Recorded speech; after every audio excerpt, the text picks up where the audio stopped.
बोरमाल' खावाखै बियो गय खावदों साइकेल खावदों माबा माबि खावदों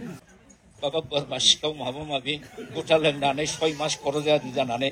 फाग्ला जानानै थानाय मेरला खुरमा दं बाहाय मुसलपुर जोङो बै समावनो मोननै लेटार लानानै उपेना मोनसे मोनदों आं मोननै लेटार मोनदों 71% लानानै जोङो कटन कलेजाव फरायहैदों बे उरखावमोननि मार्कशिटआ दिनै लाबोनायसै प्रमद बर'खौथ' रुजुजाया बेथ' मेट्रिक खुलिल' नंगौना नङा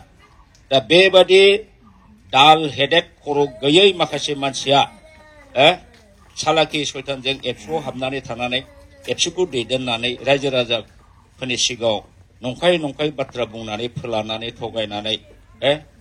दिनै जाथिखौ फानबाय माब्रै जाथिखौ फानखो नंखायनो हाग्रामा महिला साराबो सानसेखालि बे प्रमदआ बेफारिसो प्रमदथ' एजन बेफारि खोनाखै होमबा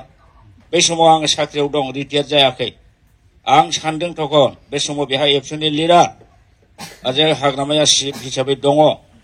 हाग्रामा महिलारिनि बे बाथ्राया नंगौना नङा जाखोब्रा प्रमदखौ बोरै बेफारि होनखोबोनो दगमग आङो जादोंमोन उनाव फैयै दिनै नुफैबाय बिटिआर सुक्ति खालामखांनायनि उनाव yes 200% बेफारि मानसि बे बेफारिया गयनि बेफारि नङा फाथोनि बेफारि नङा माइनि बेफारि नङा जातिखौ फाननायनि बेफारि जाति फानग्रा बेफारि बे सासे बिजनेसमेन दालाल होनना बुङो प्रमद बर'खौ डाइरेक्ट दालाल होनबाबो दा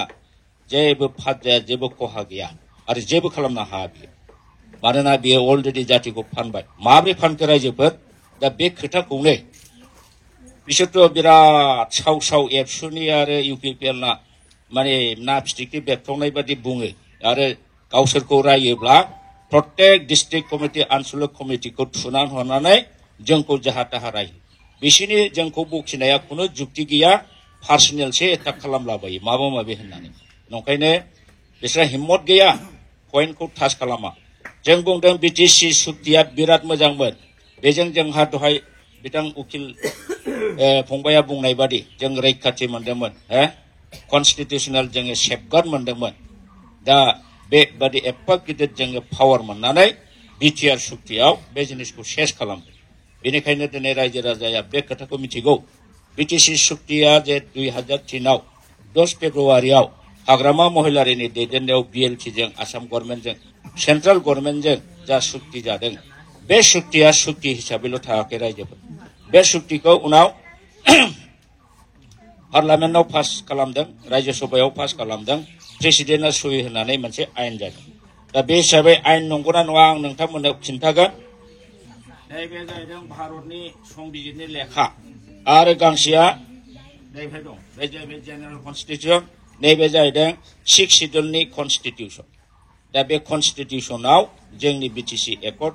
2003आव जानाया रोखा सनानि आखरजों लिरनाय दं आरो बेवहाय बर'फोरनो मा पावार एन्ड फांसन होदों मा गोहो बोलो होदों बिटिसिखौ बोरै खुंगोन बेनि सम्पूर्ण हुबहु दफा बाय दफा होनाय दं जाय दफाफोरजों हाग्रामा महिलारिया बाहाय होखानाय पावारखौ एक्सारसाइज खालामनानै कार्यकरि खालामनानै 17 बोसोर रायजो खुंदोंमोन दा बेहाय होननाय दं आयेनाव जे बिटिसिआ मोनसे 6 शिड्युल अट'नमास district council a self governing body गावखौनो गाव खुंनो हानाय दा गावखौनो गाव खुंनो हानाय माने बाहाय आसाम गभर्नमेन्टआ बेखौ खुङा बाहाय डिसिफ्रा खुंनो हाया बिटिसि अट'नमास काउन्सिलानो बिटिसि 6 शिड्युलानो गावनो गावखौ खुंनो हायो माबोरै खुंनो हागोन बेनि जेसेबां अफिसार बे बाहायगोन बाहाय जेसेबां थाखा फैयो बेखौ गावनो हाबाफारि लानानै प्लेन लानानै एस्टिमेट लानानै मावगोन बेबादि गोहो बेवहाय होनाय दं नाथाय दुखु गोनां बाथ्रा बेवहाय बेबादि जेनेके सेल्फ अट'नमि होदोंमोन बिटिसिआव मेक्सिमाम पावार होनाय जादोंमोन नाथाय बिटिआर सुक्तियाव बे जिनिसखौ गासिबो गैया खालामदों धंस खालामदों माने 6 शिड्युलबो नङा जेबो नङा मा धरननि खालामदों भगबानसो मिथिगौ दा जोंना मेक्सिमाम अट'नमि मोनदोंमोन रायजोफोर कार्बि आंलंआबो हिल्स ट्राइब बिथांमोनहाबो अट'नमास काउन्सिल दं लांजोबदों दा जेरै बिटिआर सुक्तियाव बे बिटिसिनि गासैबो अफिसारखौ फुल कन्ट्रल खालामनायनि जे गोहोमोन बे गोहोखौ हेमन्तआ बे बिटिआर सुक्तिनि दारै फोजोबदों बे बिटिआर सुक्तिखौ प्रमद बर'आ लिराखै ड्राफ्टिं खालामाखै बे इंराजिबो रोंखाया दाबो बेखौ फरायनो हाया होननानै आं सानो मिथिबाय मा रोंनोलाय मेट्रिकुलेटल' मानसि बियो आं बेखौ दस्राखौ आं बुङा बेखौ लिडार हिसाबै आं बिगाब बिगाब बुंगोन दानिया बिनि इंराजि रोङिनि प्रमाणखौ नोंथांमोना नायदो दाखालि दुरान काप सालायबाय बियो बिटिसिनि कौटि कौटि थाखा बाहायनानै दुरान कापआ आर्मिफोरनि मिलिटारिफोरनि आर्मि अफिसार मिलिटारि लेफ्टेनेन्ट जेनेरेलखौ लेंहरबाय माबा सिंमोन क'क्राझाराव दुरान कापआव बे साइ फिल्डआव दानिया मेला जाबाय खेला जानायनि आगोल दामनाय देनाय खननाय मोसानाय एंखरा बुंबाय now honourable CM Pramod Boro' well felicitated honourable lieutenant general with a Bodo' आर'नाइ बे इंराजिखौ बुजियैनि आर'नाइखौ हैबाय एकदम खननायखौ खेवै खेवै नुवाखै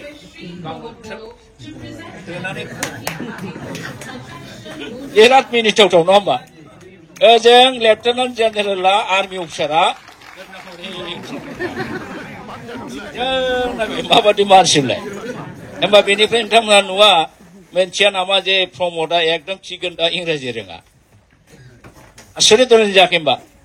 ओइ दिनखालिनि माने बिनि अपमानखौ आंथ' थैनायजों समान मोनदों नङा लासिंसिं जायाखै होमबा दा बे जे थिगोन दा इंराजि रोङा बेखौ माने बे फोरमान जादों आं नंखायनो दाखालि आगोलाव आं इडियट होनलायलायबा होनखादों प्रमद बर' नोङो बिटिसि माबाखौ बिटिआर सुक्ति जानायनि आगोल नोङो बे बिटिसि सुक्तिखौ नायदोंना नायाखै बेखौ फरायदोंना फरायाखै बुजिदोंना बुजियाखै इंराजि रोंगौना रोङा नोङो आरो बिटिआर सुक्तिनि दफाखौ नोंनो फरायदोंना फरायाखै इंराजि रोंगौना रोङा नोंलाय बुजिनो मोनदोंना मोनाखै थारमाने जोंना मा सुक्तिया BScआ आगोल जादों BScआव जेबो गैयामोन रायजोफोर कम्पेयार खालामनांगोन ना बिटिसि जाबाय बिराद मोनबाय आरो नेक्स्ट सुक्ति जायोबा बांसिन जानांगौना जाना मोनखानाया खोमानांगौ ना बारा जानांगौ दा नोङो जा मोनखाबाय बिटिसिआव बेनि बारा लाबोनोबा बाहाय जा दंखायो बिटिसिआव थाखानायखौ मिथिनांगोन ना बेयो नंगौना नङा बिटिसिआव ओरैबायदि दंखायो होमबा बेनिफ्राय बांसिन लाबोनांगौ होननानै बिसोरनि गेजेराव आल'सना बिलोचना सरसा इन्टेलेक्सुयेल टप 10-15 जनसो ज' जानानै लिगेल एक्सपार्ट बिथांमोन बादि उकिल एक्सपार्टखौ लानानै जिरायनांगौमोन बे खालामाखै बुजियाखैबो आं नंखाय होनदों नोङो इंराजि रोंगौना रोङा बिटिसिखौ फरायदोंना फरायाखै बिटिआर एक्टखौ फरायदोंना फरायाखै दफाफोरखौ नोङो बुजिनानै सय होदों ना होआखै बुजिनानै होदोंबा जोलैनि हांगार होनबा नों जातिखौ फानबाय आरो नों जुदि बुजियालासिनो सहिदोंबा नों इडियट बुङाखै होमबा बेखौ बुंनायनि उनाव बे प्रमदआ जेबो बुंखाखसै बे मिथिखागौ आंहा बे जों नांलायनो आंहा हिम्मत गैया राकेशखौ थुनानै होबाय राकेशआ आंखौ जाहाथा रायबाय नों राकेशआ आंखौ रायो आंबो डाटा कालेक्सन खालामबाय माबा बोरमा सिखाव माबा माबि गुथा लोंनानै 6 मास खर' जानानै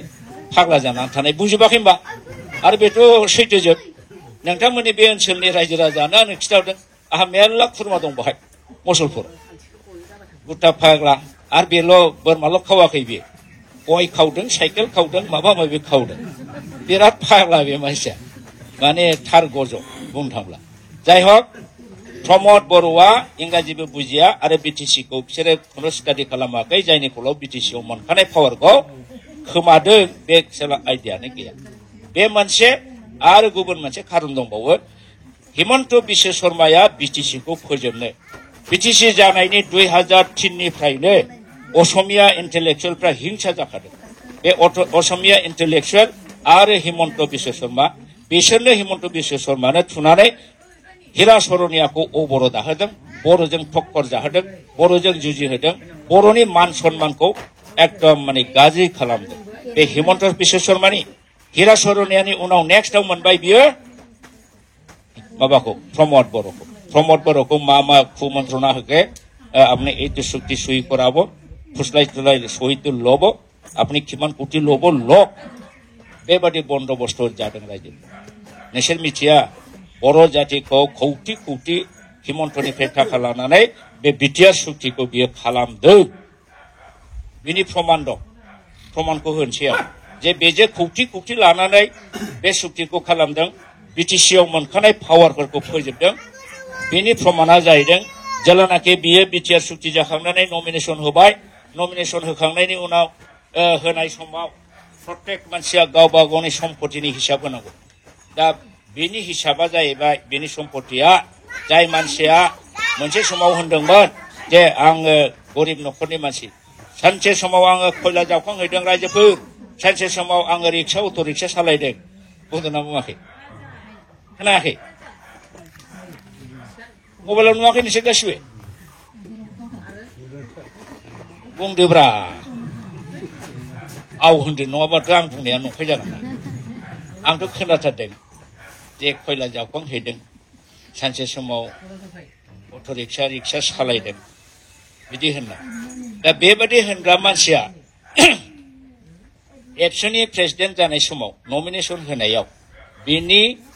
सम्पतिया बोरै 7 कौटि जानो हागौ बेनि बे हिसाबाव गारि घोड़ा हा हु सना रुपा गासिबो लानानै 7 कौटि 1,98,537 टाका 38 पैसा सम्पद बर' खयला जावखांग्राया माब्लानिफ्राय कौटि थाखानि मालिक जाखो रायजोफोर फर्चुनार मोरै सालायखो लाब हा बिल्डिं लुखानाय कौटि थाखानि बोरै बायखो दा हिसाबावनो गावनो होबाय कर्टआव एफिडेभिट खालामनानै होनाय रायजोफोर बियो दलिलाव एफिडेभिट खालामना होनांगौ जे आंना हाया एथ' बिगा भेलुआ एसेबां गारिया एथ' लाख एसेबांथा बे हिसाब होनांगौ